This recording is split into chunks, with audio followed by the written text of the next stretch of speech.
Իմաստնություն Սողոմոնի 12 Աստվածային պատժի չափավորությունը քանանացիների հանդեպ Ամեն բանի մեջ է քո անեղծ հոգին, դրա համար էլ մեղապարտներին հանդիմանում ես սակավ առ սակավ և հիշեցնելով, թե ինչ մեղքեր են գործում, սովորեցնում ես, որ չարիքներից խուսափելով հավատան քեզ Տեր, դու ատեցիր նաև քո սուրբ երկրի հին բնակիչներին, իրենց կատարած գարշելի գործերի, կախարդությունների, անսուրբ զոհաբերությունների, մանուկների անողորմ կոտորածների և աստվածությանը նվիրված խորհրդավոր ծեսերի ժամանակ, մարդկային մարմնի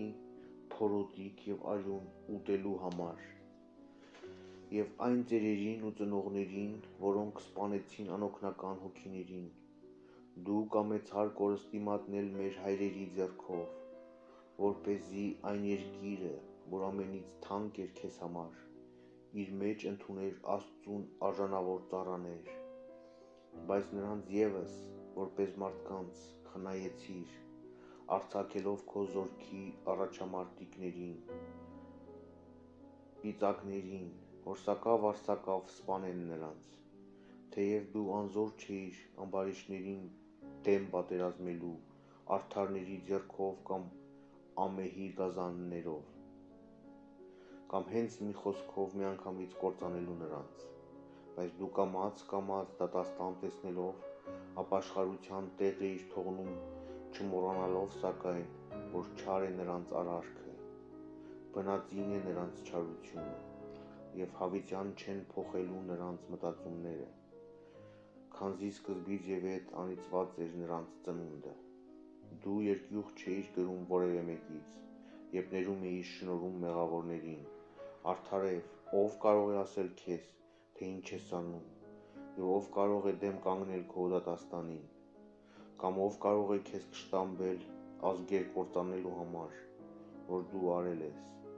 և կամ ով կարող է քեզ հակառակվել անիրավ մարդկանցից վրեժխնդիր լինելու համար, ոչ, քեզնից բացի չկա այլ Աստված, որ հոգար բոլորի համար, որին հայտնի դարձնեիր, թե անարդար չես դատել, և ոչ մի թագավոր ու ոչ մի բռնակալ չի կարող հայացքը վեր բարձրացնել քո դեմ նրանց համար, ում պատժել ես դու, որովհետև արդար ես և արդարությամբ ես կառավարում բոլորին, ով արժանի է պատիժ կրելու, պատժում ես, և քո ուժին օտար է անարդար պատիժը, քո զորությունը արդարության իշխան է, և բոլորի վրա քո տիրելը մղում է քեզ բոլորին խնայելու, դու թերահավատին ցույց ես տալիս քո ուժի կատարյալ զորությամբ և հանդիմանում ես նրանց, ովքեր չեն ճանաչում քո զորությունը,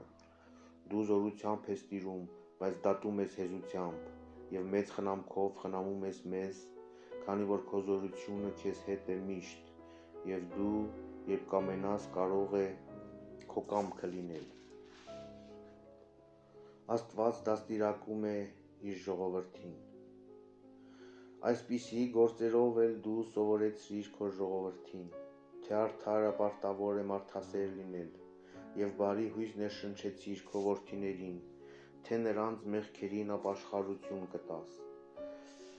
Եթե քո ծառաների թշնամիներին և մահապարտներին այդչափ ներելով դու պատժեցիր և փրկեցիր, նրանց տեղ ու ժամանակ տալով,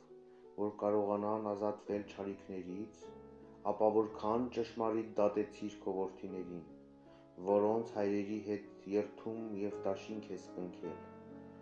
բարի ավետիք տալու համար։ Արդ մեզ խրատելու համար դու բյուրապատիկ պատժում ես թշնամիներին, որպեսզի մենք քո բարերարության չափն առնելով հոգատար լինենք, և երբ դատված լինենք, հուսանք ողորմության։ Անասուններ պաշտողների պատիժը Ուստի և նրանց, որ անմիտ և տարապարտ կյանքով էին ապրել, դու տանջեցիր իրենց իսկ գարշելի կուռքերով, քանի որ նրանք շատ հեռու գնացին իրենց մոլորության ճանապարհներով, և անմիտ երեխաների նման խաբվելով, աստվածներ համարեցին անգամ այն կենդանիներին, որ անարգ էին իրենց իսկ թշնամիների համար։ Դրա համար էլ նրանց, ինչպես անխոս մանուկների, դատաստանի փոխարեն ծաղր ու ծանակ արիր, և որովհետև նրանք ծաղր ու ծանակի սաստից չխրատվեցին, Աստծու արժանի դատաստանին պիտի ենթարկվեն։ Նրանք պատիժ են կրելու հենց այն անասուններից, որոնց չարչարելիս զայրանում էին և որոնց աստվածներ էին համարում, և տեսնելով նրան, ում առաջ ուրախանում էին, ճանաչեցին, որ նա ճշմարիտ Աստված է, և այդ պատճառով էլ դատապարտության նշանը եկավ իրենց վրա։